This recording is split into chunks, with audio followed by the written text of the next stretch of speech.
ایک طرف حکومت دعویٰ کر رہی ہے کہ جی ہم نے تمام شرائط پوری کر دی ہیں، احسن اقبال صاحب جیسا وزیر بھی کہہ رہا ہے جی سمجھ نہیں آ رہی کہ کیوں IMF نے ڈیلے کیا ہے۔ اب یہ ایک طرف قوم کو اس طرح کی باتیں بتائی جاتی ہیں، دوسری طرف اگر آپ دیکھیں تو آج ڈان میں پوری ایک رپورٹ چھپی ہے، انور اقبال صاحب سینئر صحافی ہیں ان کی طرف سے، اور انہوں نے کہا ہے کہ جی IMF یا ورلڈ بینک کے لوگ نام نہ ظاہر کرنے کی شرط پر بتا رہے ہیں کہ آپ 9واں 10واں بھول جائیں جناب ریویو، اور اب تو یہ ہوگا کہ اگلے کے لیے آپ تیاری کریں، اس کے لیے آپ معاشی استحکام سے پہلے سیاسی استحکام لے کر آئیں، جو کہ ہوتا نظر نہیں آ رہا، اور اصلاحات کرنی ہوں گی وہ بھی نظر نہیں آ رہی۔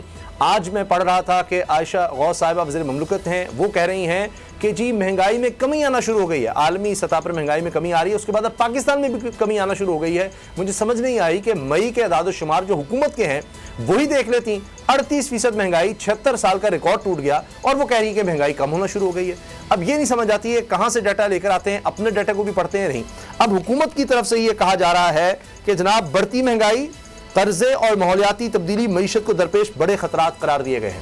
اب مزمل مجھے سمجھ نہیں آتی کہ ایک طرف اس طرح کی خبریں آتی ہیں، خود کہتے ہیں کہ جناب ہم نے شرائط پوری کر دی ہیں، پتہ نہیں کہ کیا ہو رہا ہے۔ جب اندر سے خبر آتی ہے پتہ لگتا ہے کہ نہ تو $6 ارب کا انتظام ہوا، نہ ڈالر آپ اس طرح سے سٹیبل کر پائے ہیں۔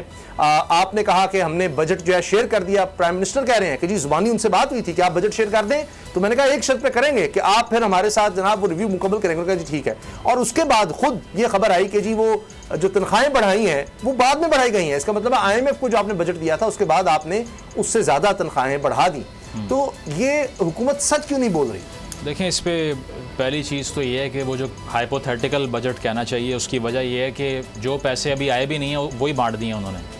ایک چیز ہوتی ہے نا، رقم جیب میں ہوتی ہے پھر بانٹتے ہیں، لیکن آئے نہیں ہیں اس سے پہلے بانٹ دیے کہ جب آئیں گے تو اس کو اتنے مل جائیں گے۔ یعنی یہ جو تنخواہیں کہہ رہے جی 35% ہم بڑھا رہے ہیں، اس کی رقم حکومت کے پاس ہے نہیں؟ یہ سبسٹانشیٹ نہیں ہو سکتی نا، کیسے کریٹ کریں گے؟ اتنے انسینٹیوائز کیا ہے انہوں نے بہت سی چیزوں کو، اس کے اندر سب کو خوش کر دیا ہے، اور آپ کا جو ریزرو ہے وہ خالی پڑا ہوا ہے، تو یہ ریئلسٹک نہیں ہے۔ سب سے بڑا بیان جو اسحاق ڈار صاحب کا ہے مجھے لگتا ہے ریسنٹلی، جو ہم نے بھی شاید اس کو نہیں اتنا ایمفسائز کیا، وہ یہ ہے کہ انہوں نے 2 روز پہلے ایک انٹرویو میں یہ بات کی ہے کہ بیسیکلی جیو پالیٹکس کا نشانہ بنایا جا رہا ہے پاکستان کو۔ میں اس سے زیادہ کچھ نہیں کہوں گا۔ جی بالکل۔ اب اس کا مطلب یہ ہے کہ وہ یہ کہہ رہے ہیں کہ ہمارے خلاف ایک کنسپیرسی اور ایک سازش ہو رہی ہے، ٹھیک ہے، جس طرح سے پچھلی حکومت نے کہا تھا نا امریکی سازش، تو یہ حکومت اب کہہ رہی ہے کہ IMF کی سازش، کیونکہ اب سارے جب کچھ بنتا نہیں ہے، فیلئر نظر آ رہا ہوتا ہے، پھر سازش کی طرف جانا ہوتا ہے نا آپ نے، رسپانسبلٹی تو نظر نہیں آتی اس ٹائم پہ۔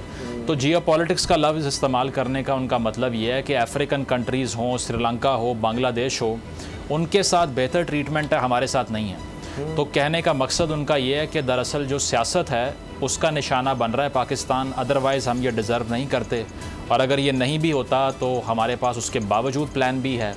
تو جیو پالیٹکس والی سٹیٹمنٹ پہ ان سے سوال ہونا چاہیے کہ کون سی سازش ہے، اس کو بے نقاب کیا جائے، کیا وجہ ہے کہ انٹرنیشنل سفیئر پہ ہمارا جو فیلئر ہے۔ اگر جیو پالیٹکس بھی ہو رہی ہے تو فارن منسٹری کس کے پاس ہے؟ آپ کی حکومت کے پاس ہے، کینسل آؤٹ کریں اس کو، آپ لابنگ کریں، کنونس کریں ان کو۔ تو اگر آپ نے یہ کہنا ہے کہ چونکہ سیاست کا شکار کر رہے ہیں ہمیں، اسی لیے ہمارے ساتھ ہارش ٹرمز نیگوشیٹ ہو رہی ہیں، تو ان ہارش ٹرمز کو بھی آپ نے ہی اپنی لابنگ سے چینج کرنا تھا۔ تو مجھے یہ لگتا ہے کہ یہ ذمہ داری لینے سے انکاری ہیں سب۔ چلیں یہ بڑی بجٹ 2023-24 کی سب سے بڑی ٹرانسمیشن، بول ایک مرتبہ پھر سب سے آگے۔ وزیر خزانہ کی بجٹ تقریب کی سب سے بڑی کوریج، 62% عوام نے دیکھا بول کی سکرین پر۔ Welcome back to the budget transmission. سب سے بڑے پینلسٹ اور رپورٹرز کی بڑی ٹیم نے بجٹ کے لمحے لمحے کی اپڈیٹ سے کیا باخبر اپنی عوام کو۔